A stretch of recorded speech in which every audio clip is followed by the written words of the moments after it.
আজকে আমরা দেখলাম মাননীয় হাইকোর্ট স্বতঃপ্রণোদিত হয়ে সুমোটো নিজ উদ্যোগে একটি জনস্বার্থ মামলা গ্রহণ করেছেন। এই জনস্বার্থ মামলার মূল বিষয় হলো রাজ্যে করোনা পরিস্থিতির জনিত যে চিকিৎসা ব্যবস্থা, করোনা রোগীদের চিকিৎসা নিয়ে সরকারের কাছে হাইকোর্ট কতগুলো বিষয় জানতে চেয়েছেন। আমার মনে হচ্ছে আইনজীবী হিসাবে কিংবা একজন নাগরিক হিসাবে গত কয়েকদিন ধরে, গত 2 সপ্তাহ ধরেই রাজ্যের বিভিন্ন সংবাদপত্রে এবং সামাজিক মাধ্যমে করোনা আক্রান্ত রোগীদের পরিজনরা এবং অন্যান্য দায়িত্বশীল মহল করোনা চিকিৎসা সংক্রান্ত যে সমস্ত গুরুতর অভিযোগগুলো তুলছিলেন এবং করোনা রোগীদের চিকিৎসা ক্ষেত্রে যে সার্বিক অব্যবস্থার ছবি সংবাদ মাধ্যম, সমাজ মাধ্যমে এসেছিল, সেগুলো হাইকোর্টের নজরে এসেছে এবং এর ভিত্তিতেই মাননীয় চিফ জাস্টিস নেতৃত্বাধীন ডিভিশন বেঞ্চ আজকে স্বতঃপ্রণোদিতভাবে এই ব্যাপারে জনস্বার্থ মামলা হিসেবে এই বিষয়টাকে গ্রহণ করেছেন। এটা অত্যন্ত একটি ইতিবাচক পদক্ষেপ এবং উচ্চ আদালত সঠিক সময়ে রাজ্যের করোনা আক্রান্ত মানুষের চিকিৎসা সমস্যা সমাধানে আদালত যেভাবে এগিয়ে এসেছেন তার জন্য রাজ্যের মানুষ উচ্চ আদালতের কাছে কৃতজ্ঞ। আমরা আশা করব উচ্চ আদালতের এই হস্তক্ষেপের ফলে করোনা পরিস্থিতি জনিত যে চিকিৎসা সংকট, চিকিৎসা অব্যবস্থা, এর একটা সুরাহা হবে। আজকে উচ্চ আদালত আজকের যে আদেশটা আমি আদেশের কপি দেখিনি, যতটুকু ভিডিও কনফারেন্সিংয়ের সময় আদেশটা অনুধাবন করতে পারলাম, সেখানে উচ্চ আদালত রাজ্য সরকারের কাছে কতগুলো বিষয় স্পষ্টীকরণ চেয়েছে। বিষয়গুলো হলো করোনা রোগীদের অক্সিজেন সিলিন্ডার কিংবা অক্সিজেন সরবরাহ বিষয়ে কী কী ব্যবস্থা আছে।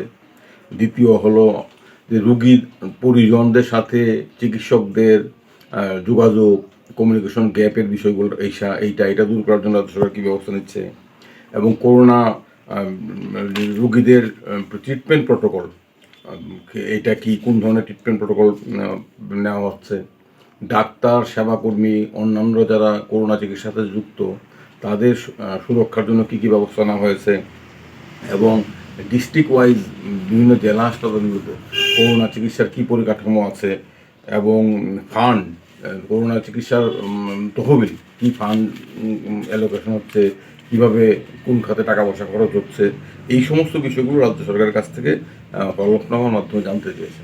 এটাই আমি আজকে বুঝতে পারলাম। এতে একটা বিষয় স্পষ্ট হলো, আমরা সাধারণ নাগরিকরা গত 15 দিন, 20 দিন, 1 মাস ধরে যে বিষয়টা দেখে আসছিলাম, এই রাজ্যে করোনা চিকিৎসার ক্ষেত্রে গুরুতর গাফিলতি, গুরুতর ত্রুটি, গুরুতর ঘাটতি এবং এর ফলে অক্সিজেনের অভাবে রুগীরা মারা যাচ্ছে। রুগী করোনা জিবি কোভিড সেন্টারে রুগীর পরিজন ভর্তি হলে পরে কোনো খোঁজ খবর পাওয়া যাচ্ছে না। আজকে আমাকে একজন সাংবাদিক বন্ধু ফোন জানালেন কিছুক্ষণ আগে যে তার এক আত্মীয় কোভিড সেন্টারে ভর্তি হয়েছেন এবং তিনি জিবির মেডিকেল সুপারিনটেন্ডেন্টের সাথে কথা বলেছেন খবর পাওয়ার জন্য। মেডিকেল সুপারিনটেন্ডেন্টও নাকি ওনার কাছে অসহায়তা প্রকাশ করেছেন, বলেছেন দেখেন ভাই, আমার কিছু করার নেই, কারণ কোভিড সেন্টার আমাদের সাথে কোনো যোগাযোগ রাখে না। আমি এই যদি হয়, সাংবাদিক বন্ধু যেটা বললেন যে মেডিকেল সুপারিনটেন্ডেন্ট হাল ছেড়ে দিয়েছেন, বলছে আমিও খবর আনতে পারছি না, 4-5 ঘন্টা ধরে খবর নেই। এটা তো একজন এই অভিজ্ঞতা সারা রাজ্যেই হচ্ছে, তো আমার কাছে প্রত্যেকদিন খবর আসছে। এটা ভয়ঙ্কর অবস্থা এবং এই ফলে হাইকোর্ট, উচ্চ আদালত জনমানুষের জনস্বার্থে এটা অত্যন্ত গুরুত্বপূর্ণ জনস্বার্থ বিষয়ক পদক্ষেপ। এটাকে আমরা স্বাগত জানাই। আমরা আগামী দিনে তাকিয়ে থাকবো সরকার কি জবাব দেয় এবং সরকারের জবাবের পরিপ্রেক্ষিতে উচ্চ আদালত কি আদেশ দেয়, কি ব্যবস্থা নেয় তার দিন। স্যার, সরকারকে কতদিনের আমি যেটা জানলাম 7 দিনের মধ্যে হলফনামার মাধ্যমে সরকার কাছ থেকে এই বিষয়গুলো সম্পর্কে ঢাকাপ্রব্য তথ্য, মোট বোধ 15টা পয়েন্টে রাজ্য সরকারের কাছে উচ্চ আদালত নির্দিষ্টভাবে জানতে চেয়েছেন। এই বিষয়গুলো সম্পর্কে সরকারকে হলফনামার মাধ্যমে আগামী 7 দিনের মধ্যে উচ্চ আদালতকে অবহিত করতে হবে। স্যার, আপনি একজন অ্যাডভোকেট হিসাবে এবং একজন সমাজসেবী হিসাবে আপনার কি মনে হয় যে রাজ্যের যে স্বাস্থ্য পরিষেবা আছে এটা কীরকমভাবে চলছে? এই তো ভয়ঙ্কর অবস্থা, রাজ্যের স্বাস্থ্য ব্যবস্থা ভেঙে পড়েছে।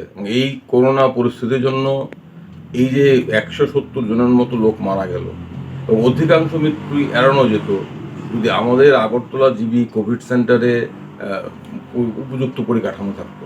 তো ভয়ঙ্কর অবস্থা, রাজ্যের স্বাস্থ্য কাঠামো ভেঙে পড়েছে এবং এই মৃত্যুর জন্য, এই অবস্থার জন্য সরকার দায়ী। সরকার 6 মাস ধরে লকআউটের মধ্যে লকডাউনের সময় কোনো প্রস্তুতি নিল না, কোনো প্রস্তুতি নেই। তার ফলে আজকে এই ঘটনা ঘটছে। একটা কোভিড সেন্টারে রোগীদের জন্য সর্বক্ষণ উপযুক্ত চাপের অক্সিজেন সরবরাহ নিশ্চিত করা যাচ্ছে না, কোনো ব্যবস্থা নেই। ডাক্তাররা যান না, দিনে একবার যান, এখন যাচ্ছেন হইচই হওয়ার পর, আগে আগে যাচ্ছেন না।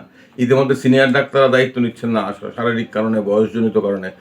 কিছু জুনিয়র ডাক্তারের উপর দায়িত্ব ছেড়ে দেওয়া হয়েছে, সেখানেও ডাক্তারদের সংখ্যা অত্যন্ত কম। ডাক্তারদের উপর প্রবল চাপ, 300 রোগী, 6-7জন ডাক্তার, 7-8জন সেবাকর্মী, এটা তো অমানসিক চাপ। আজকে কোভিড রোগীরা যেমন চিকিৎসা পাচ্ছেন না, ঠিক তেমনি অকোভিড বিভিন্ন জটিল রোগে যারা ভুগছেন তারাও চিকিৎসা পাচ্ছে না। টোটালি স্বাস্থ্য ব্যবস্থা ভেঙে পড়েছে। সরকার শুধুমাত্র লম্বা চড়া বক্তৃতা করছে, প্রতিশ্রুতি দিচ্ছে, বাগাড়ম্বর করছে, কার্যত কিছুই করছে না।